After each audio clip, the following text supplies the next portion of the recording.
Maloba na Nzambe ekomami na Jean chapitre 14. Wana tozwi le verset 16. Natangi na lingala. Bongo na kosenga tata. Peye akopesa bino mosalisi mosusu po azala na bino seko. Amen. Vanda na yo.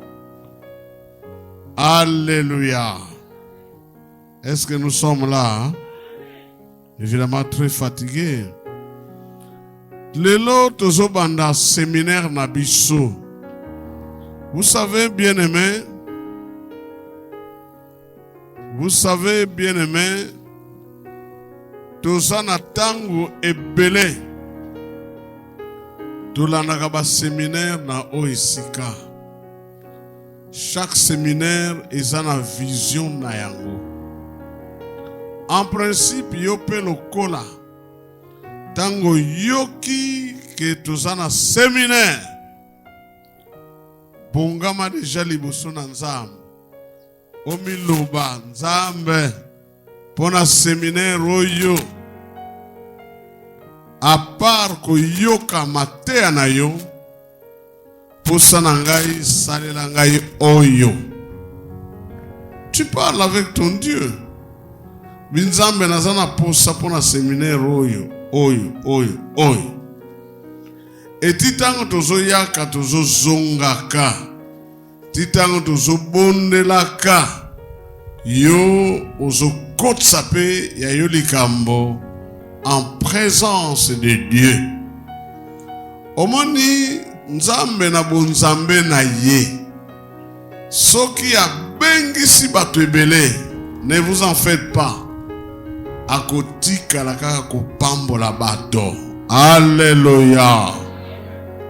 Abi esika bato basanganaka ebele. Cela où Dieu verse la bénédiction. Comment? En abondance. Alléluia. Zala na elikia na maloba wana Nzambe. Tangu nyonso soko koti na eklezia loba, je viens pour être comment? Béni. Alléluia. Ça c'est un rappel. Temena biso tobandi lelo tokosuki dimanche. Ezana Jean chapitre 16. Bongo tolobi, quand le Saint-Esprit vient demeurer en nous. Tango molimo santo aye kuvanda kati na biso. Il vient demeurer en nous. Le Saint-Esprit. Ah là c'est merveilleux. Vous savez, molimo mosanto tango to tangi verset na biso na français balobi, et moi je prierai le Père et il vous donnera un autre consolateur afin qu'il demeure éternellement avec vous. Alléluia. Likambali boso tokobomba kolandisama passage na biso yo. le Saint-Esprit, molimo mo santo, akoya kaka na nzela ya Yesu. C'est pour dire quoi? Soko bosani Yesu, obosani pe molimo mo santo. Parce que le Saint-Esprit vient par Jésus-Christ. Et ce qui est important ici, Yesu a bengié, na français balobi, un autre consolateur. Mosalisi mususu. Parce que mosalisi ya liboso ndenani Yesu. Maintenant lobi nako senga na tata. Nako bondela po tata atindela bino un autre consolateur mosalisi mususu.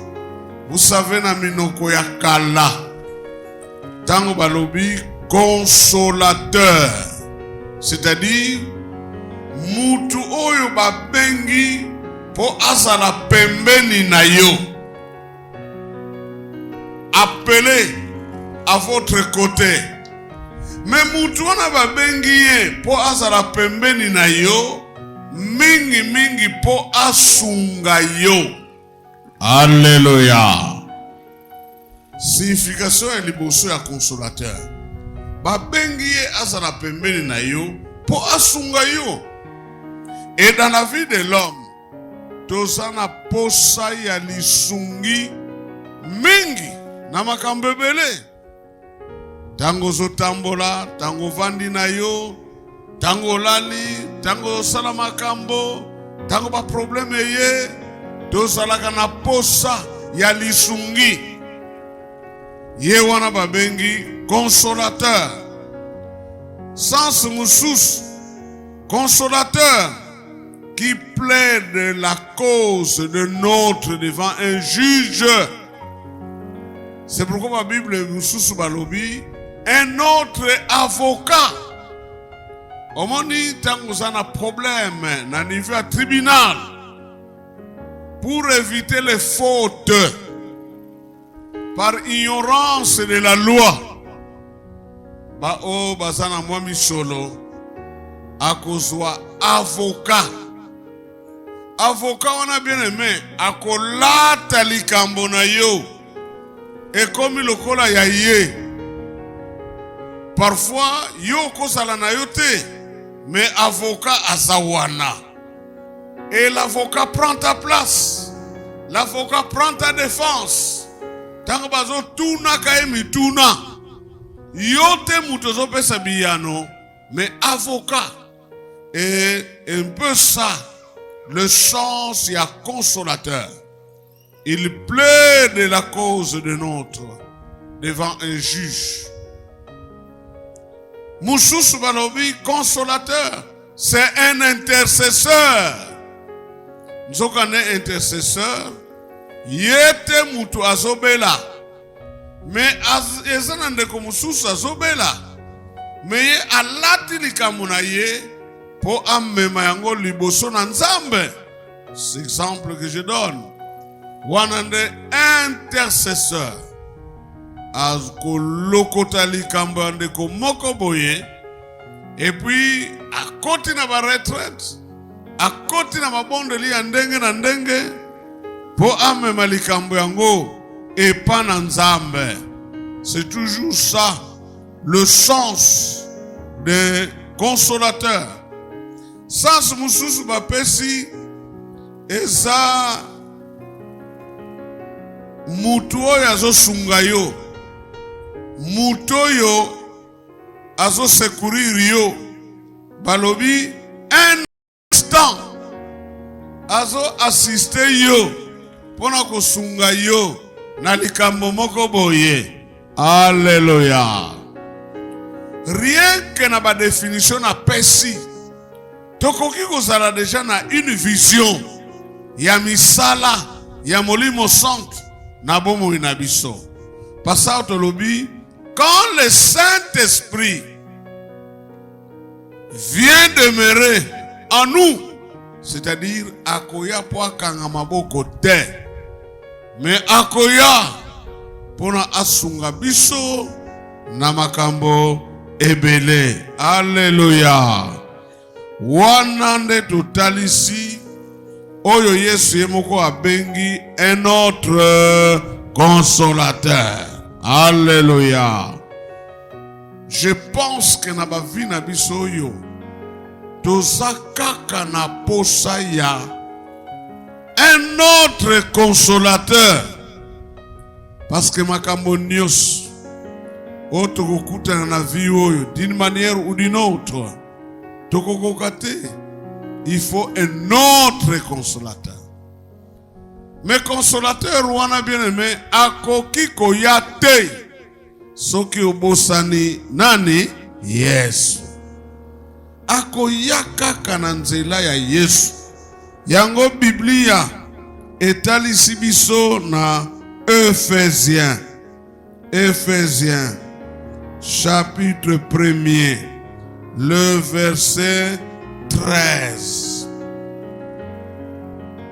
Ephésiens 1:13. Wana natangi na lingala nalisanga na Kristo bino pe boyokaki sango malamu oyo euti na Nzambe pe ezali kosalisa bino po bobika.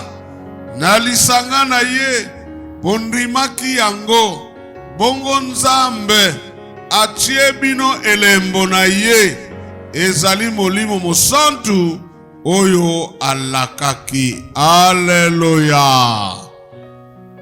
Bateyo maloba na Nzambe, ondimi yango, ofongoli motema na yo, oyambi Yesu lokola mobikisi pe mokonzi na yo. À partir de ce moment-là, tango bongoli motema, Nzambe akotia yo elembo ya molimo mosantu. Et pour dire que molimo santu azaka kana bomoi ya bandeko basali nini? Babongoli mitema. Alléluia. Est-ce que vous avez le Saint-Esprit? Alléluia. Ce qui n'a no bongoli motema te rien. C'est pourquoi bien aimé que banaba église nyos oyo ezobwa kisa Yesu. Soki Yesu azali te, molimo santo pe azali te. Awa balobi boye, en tant que consolateur, Yesu alingi atalisa biso que akotinde la biso un autre soutien. Un autre soutien. Ye akoya pour soutenir biso. Parce que rassurez-vous, Jésus n'avait que peu de temps. Il faut aller kanakuruze. Bongo kuna akokufa. Soka sekui. Toyebi solo. Il est rentré auprès du Père. Abia. Nakotinde la bino musungi. Mosalisi mususu. C'est le Saint-Esprit. Akoya. Comme un autre soutien. Et soutien wana. Toujours à notre portée. Omoni ezalaka batumsuna mokili. Oh, parfois ozobela batinele yo mutu ya kusunga yo. Me mutu yango kotambola nakotambola. Abimi na tongo akusonga na butu. Non. Aza mosalisi ya malamu te. Mais le Saint-Esprit, alléluia, il sera toujours en nous, avec nous, combien de temps? Hein? Éternellement. Alléluia. Éternellement. Ça, c'est une bonne chose. Et toujours prêt à nous venir en aide au premier appel dans nos luttes avec le monde. Vous savez, en français, vivre c'est vaincre. One is français. Vivre c'est vaincre. Donc pose un abomo, c'est-à-dire ozo bunda bitumba ebele. Parce que na sena moyo ezana makambo mingi ezotungisa biso. Bato ebele bamipesi liwa pona nini baboyi kobunda na nzala par exemple. Baboyi kobunda na baniongo. Mususu niongo kaka amisopeli essence et puis akufi na ye niongo. Aboyi ko affronter niongo. Aboyi ko affronter vie oyo. Aboyi ko affronter ba déception. Aboyi ko affronter crise financière. Abia nazoko kasute. Ebongi na mela poisson. Ebongi na michuba mbeli. Mboti mikuwa na kukidengidika. Parce qu'il a refusé le combat. Or le combat, il y en aura toujours qui n'ont liwa. Et vous allez kaka. Soko boyi combat, oboyi ba problème, oboyi ba difficulté. Quittez ce monde. Mais tant que nous serons sur la terre, biloko wana ekosilaka te nzokande. Dieu a pensé à nous. Abi nakotinde labino mosungi mosos. Alléluia. Ça c'est l'amour de Dieu. Le consolateur akosunga biso na ba moment de faiblesse. Bien aimé, na ba vie na biso ba moment de faiblesse. Et ya kaka. Quel qu'en soit le niveau, moment de faiblesse. Soko tali histoire ya Yesu. Lokola lata kinzoto na biso. À un certain moment, il avait des moments de faiblesse. Tanga sali 40 jours, 40 nuits, sans rien manger. La Bible dit, il eut faim. C'est un moment de faiblesse. Tchat, moment de faiblesse. Ba oba boya kakubundisa nzala. Basuka ka bayibi. Basuka ka bakoti na escroquerie. Bien à makambe bele. Et Jésus était dans cette position de faiblesse. Il eut faim. Satan a pu profiter de la faiblesse wana accueilli pour amekaye. Heureusement, alonga Yesu te. Alléluia. Liboso ya kuruze. Liboso le kana kuruze. Atala ba événement nyonso. Abi Oyo nakokate Nzambe s'il était possible. Longola yango.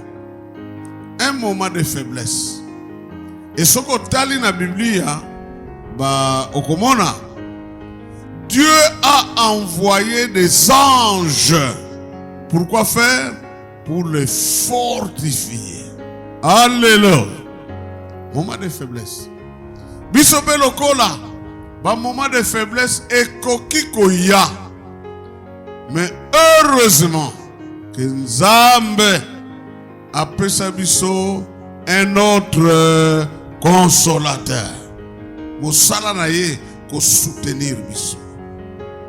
Poto kwesa matin tozala kaka bomoko na Nzambe. Alobi conseiller dans les difficultés de la vie. Molimo Centre, c'est un grand conseiller. C'est pourquoi il est appelé avant d'appeler Nabiso. Yende conseiller. Après ça, biso ba conseil pour na makambebele. C'est pourquoi tokomona on doit développer l'intimité avec le Saint-Esprit. Boyokani ezala malamu. Molimo Santo bien-aimé akosunga biso. Vous savez, dans la vie de l'homme, il y a deux voies. Ceux qui m'ont pour cette décision, il y a deux voies. Il y a la voix de Dieu, c'est la voix du Saint-Esprit. Et il y a la voix du diable. Alors, tant que l'ikambezali, Molimo Santo, c'est une personne, alobaka. Molimo Santo, alobaka. D'une manière ou d'une autre. Makamususu, eleki na vision. Makamususu, tango lali, omoni yango. Makamusu na masolo kaka atineli yo mutu ayeko betela lo kaka na likambo oya Yohana. Etango lando bia j'ai la réponse. Makamususu na nzela ya prédication. Molimo Santo akosunga pona okoisa mater. Lui on l'appelle le conseiller. Tamsusu akoya na tango ya pasi. Omoni soki passe leki mingi, mutu pe abandi kozoba décision. Mais le Saint-Esprit akoya kotondisa yo na espérance po lembate po umela kaka kobomba bonzambe na yo po décourager te. Ye akomemela yo consolation na likambo ezo sala yo passe po oumela na Nzambe. Alléluia. En d'autres termes, biso bananza soki Molimo Santo te na yebite nani wana akoumela na boyokani na ye na Nzambe na yebite nani wana. Nzambe apesi biso Molimo Santo. Alléluia. Si les consolateurs, les premiers consolateurs, c'est-à-dire Jésus-Christ, s'il a fait peu de temps, vous savez en Israël natango wana, la maturité c'était à 30 ans. C'est pourquoi au monaki Yesu alekaki na maya baptême à 30 ans probablement. Enfin leki na baptême. Itanga leki na baptême abandi pe ministère na ye. Abandi kote ya maloba na Nzambe. Et probablement après pendant presque 3 ans et demi wana akoti nanzela yaliwa jusqu'à la croix. Donc il n'a fait que peu de temps.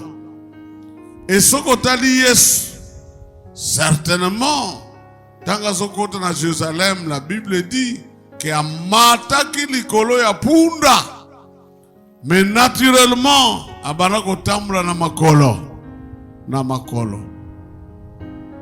Et de son vivant, Yesu aya na RDCT, rien.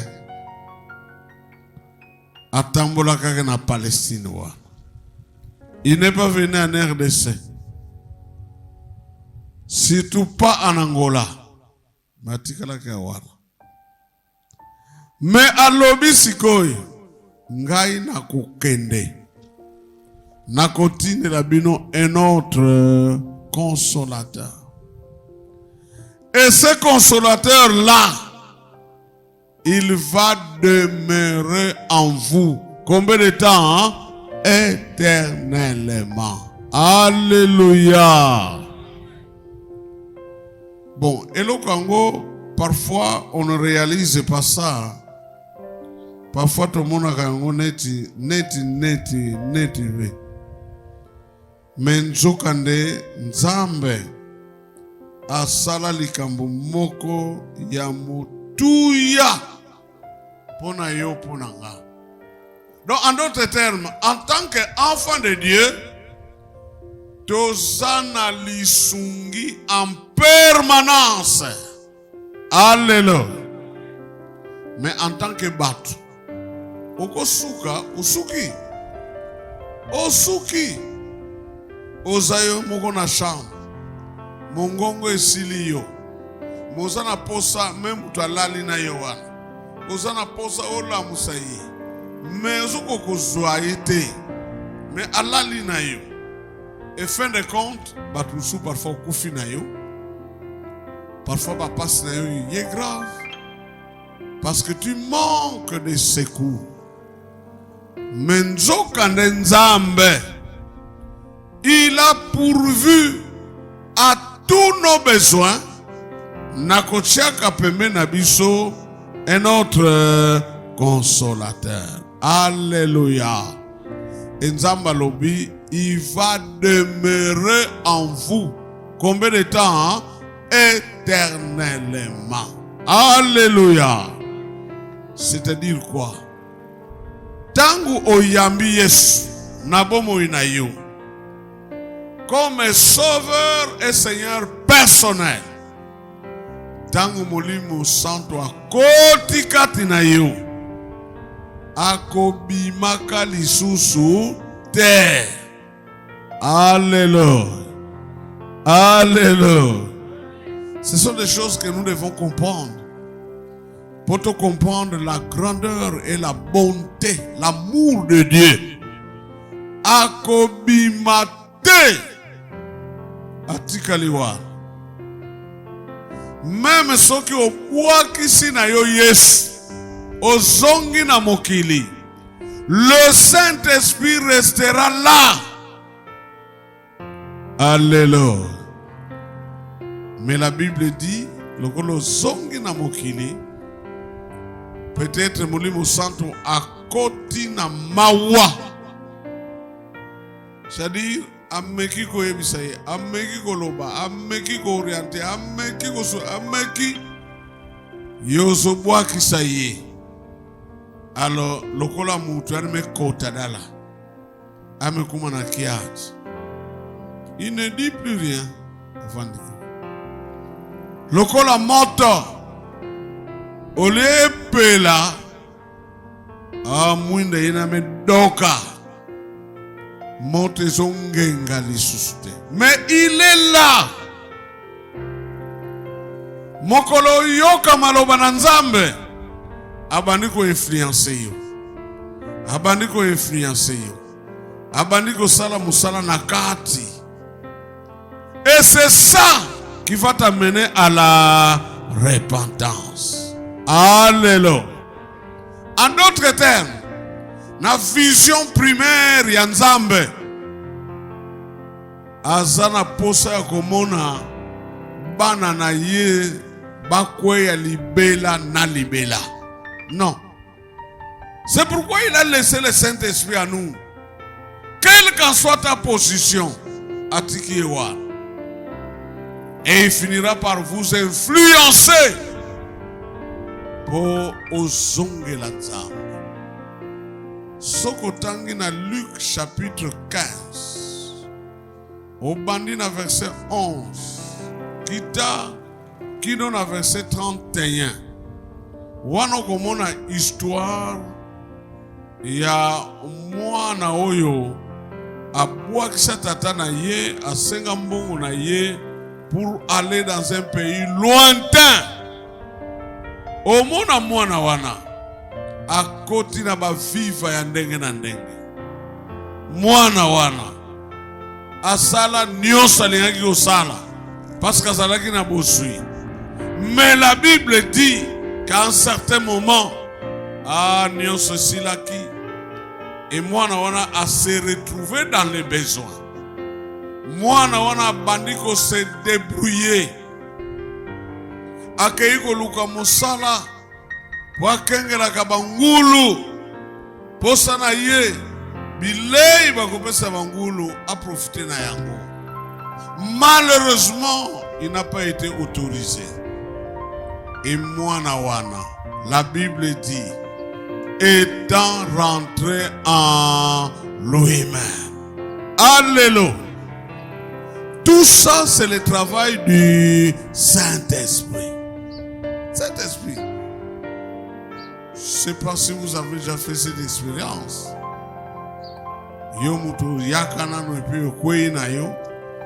À un certain moment, au commis moutia bakanisi.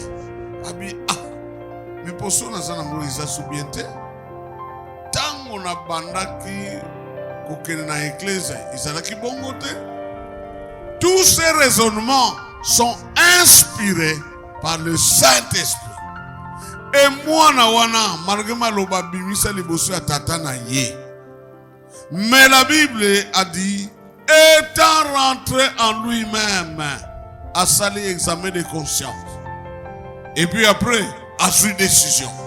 Il dit, je me lèverai, j'irai vers mon Père, je lui dirai, Père, j'ai péché contre toi et contre les cieux. Alléluia. Moi, na wana bien aimé, azonga, na boyoka ni na tata na ye. Donc c'est pourquoi, bien aimé, chacun de nous doit contrôler sa relation avec le Saint-Esprit. Et molimo santo asepelaka mingi na batoyo batosaka maloba na Nzambe. Le Saint-Esprit est d'accord avec vous quand vous obéissez à la parole de Dieu. Parce que quand on prêche, c'est lui qui parle. Parfois, vous avez un moko, mais il est capable de te rappeler la parole de Dieu prêchée. Au moment où on est devant une décision, il y a qu'on rappelle. Te, keba, oh ezalisum, rappelle-toi mon colombo bate ya kabina église, papa. Et directement, tu es positionné pour se décider pour na Nzambe.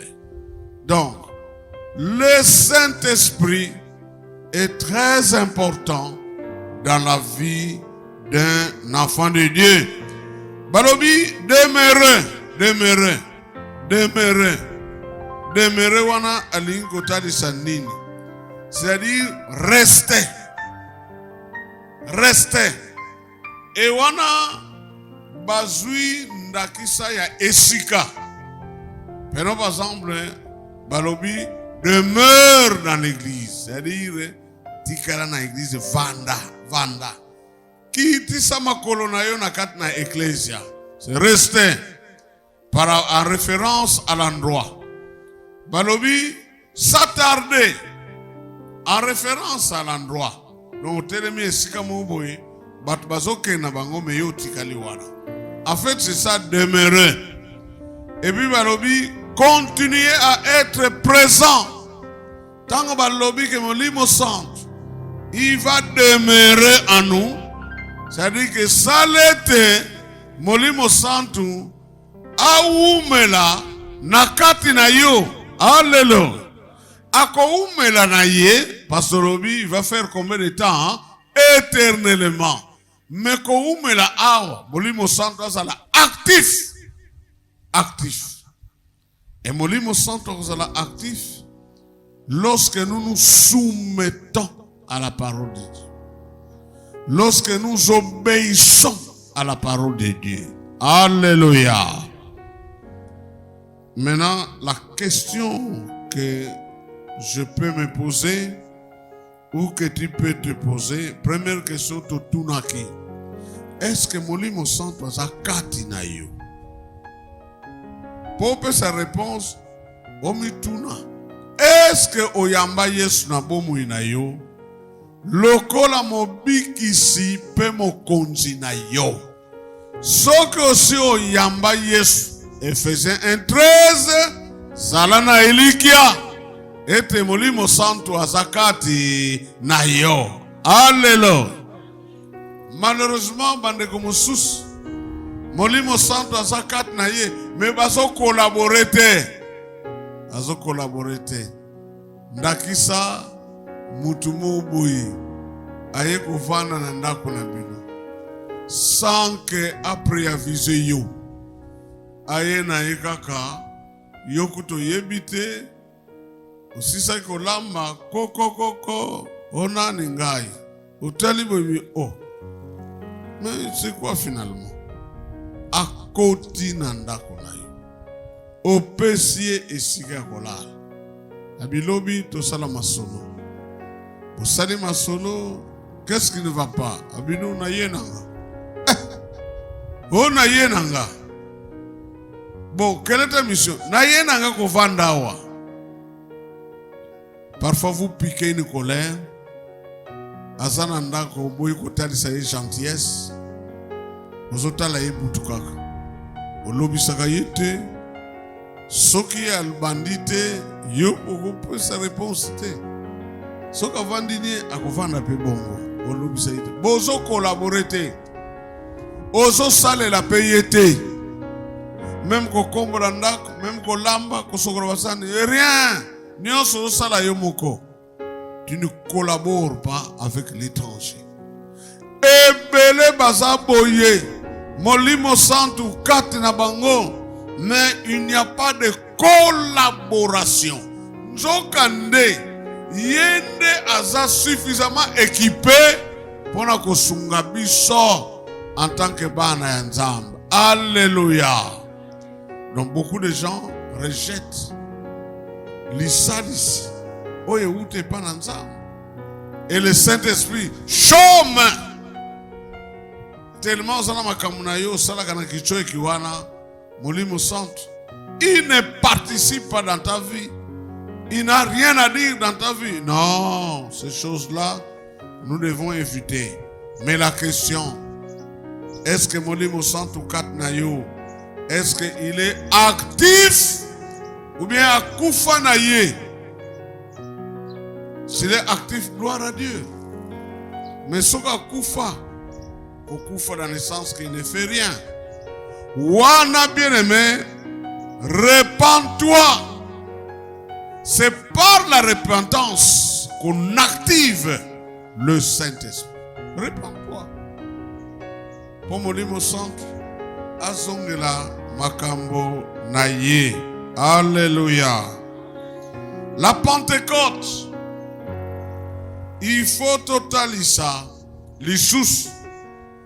Pentecôte ezalaki ndenge nini na tango ya kala.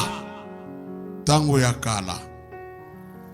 Rappelez-vous tango tomonaki na semaine pascale, n'est-ce pas?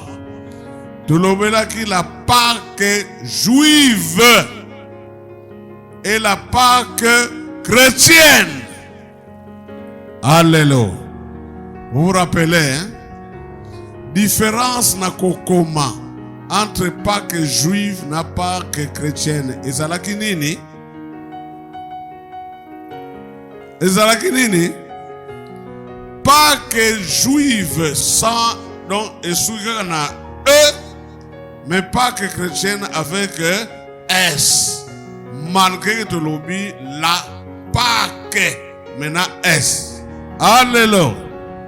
Je crois que tout a dit ça que Ezalaki oyo une préfiguration ya oyo ezoya. Lelo peto kotalisa la Pentecôte dans la nouvelle alliance. Deuxième trait ezawana. Mais tozaga na sous-thème ya liboso. Alors oyo Pentecôte, c'est une des grandes fêtes juives. Mukolo musutu koteya pona oitali ba fête ya bayuda yo na tango na kala. Eloko eza malamu. Nzambe na bonzambe na ye. Tolobaki la Pâque. Oya biso elekaka justement na mokolo bayuda yo bazosala Pâque oya bango. Alléluia.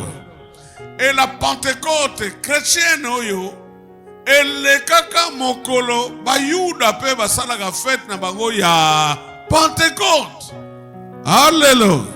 C'est pourquoi to bandelaka oya kalawana et puis poto ya kososola la oya biso bana ya Nzambe mais oya kalape et kosunga biso na makambe belé. Une grande fête juive. En tout cas, la fête oyo, c'est parmi les fêtes ozomona bayuda yo bakenda soki wapi wana, il faut kaka baya na Jérusalem. pèlerinage. Mingi mingi ezaki ba fête lokola oyo. Alors kombo yo Pentecôte.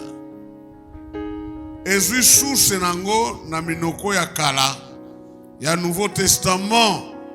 Et c'est comme ça on dit Penta. Et l'inkota dit ça le 50e. Ponanine.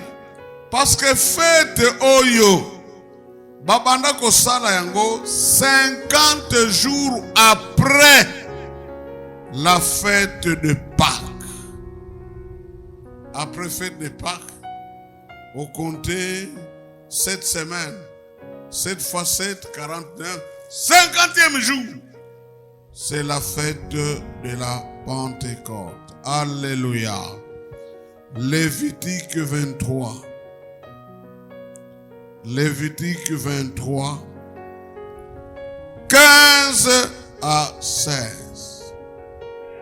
Alléluia.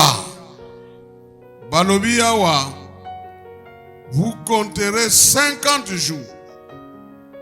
Jusqu'au lendemain du 7e sabbat. Donc, en d'autres termes, 7 semaines.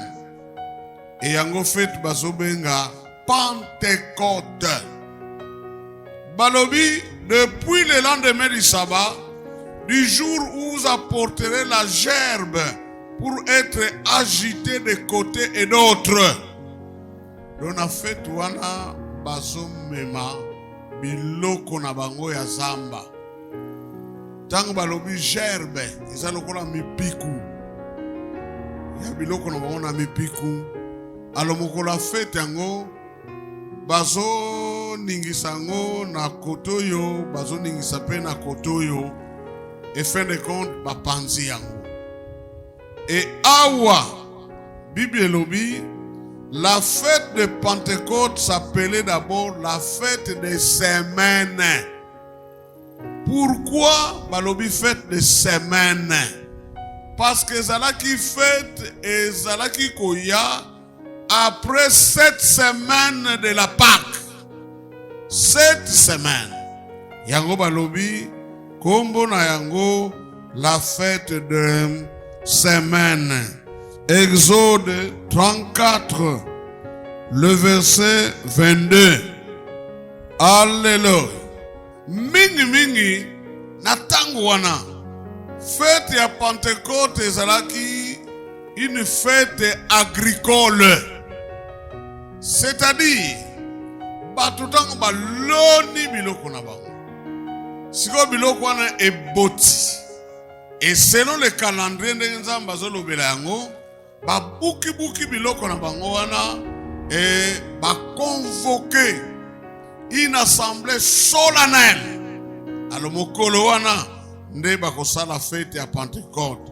Bokosala fête ya Pentecôte to ya kobuka mbuma. Voilà. Tango bokosilisa kobuka mbuma ya liboso ya bilanga na bino, bongo na suka ya mbula, tango bokozala kosukisa misala ya bilanga, bokosala fête ya bandako ya kapo to ya kobomba mbuma. Alléluia.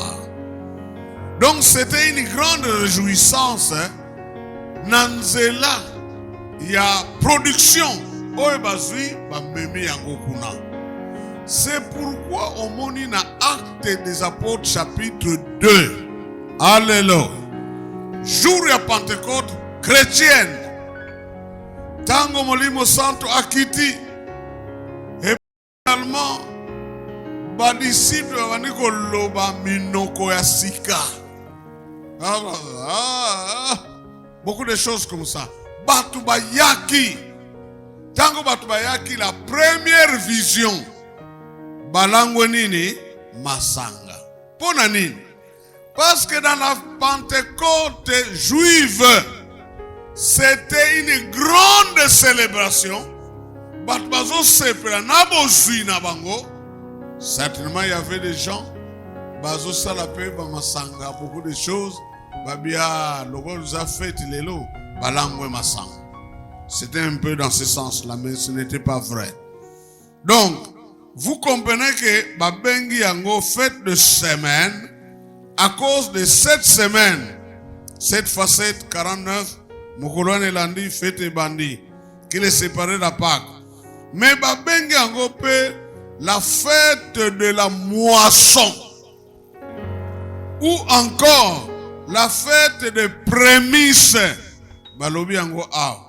Tango bogosisa kobuka mbuma ya liboso ya bilanga na bino. Nzoka na mbuma ya liboso, c'est ce que nous appelons par la prémisse. Alléluia.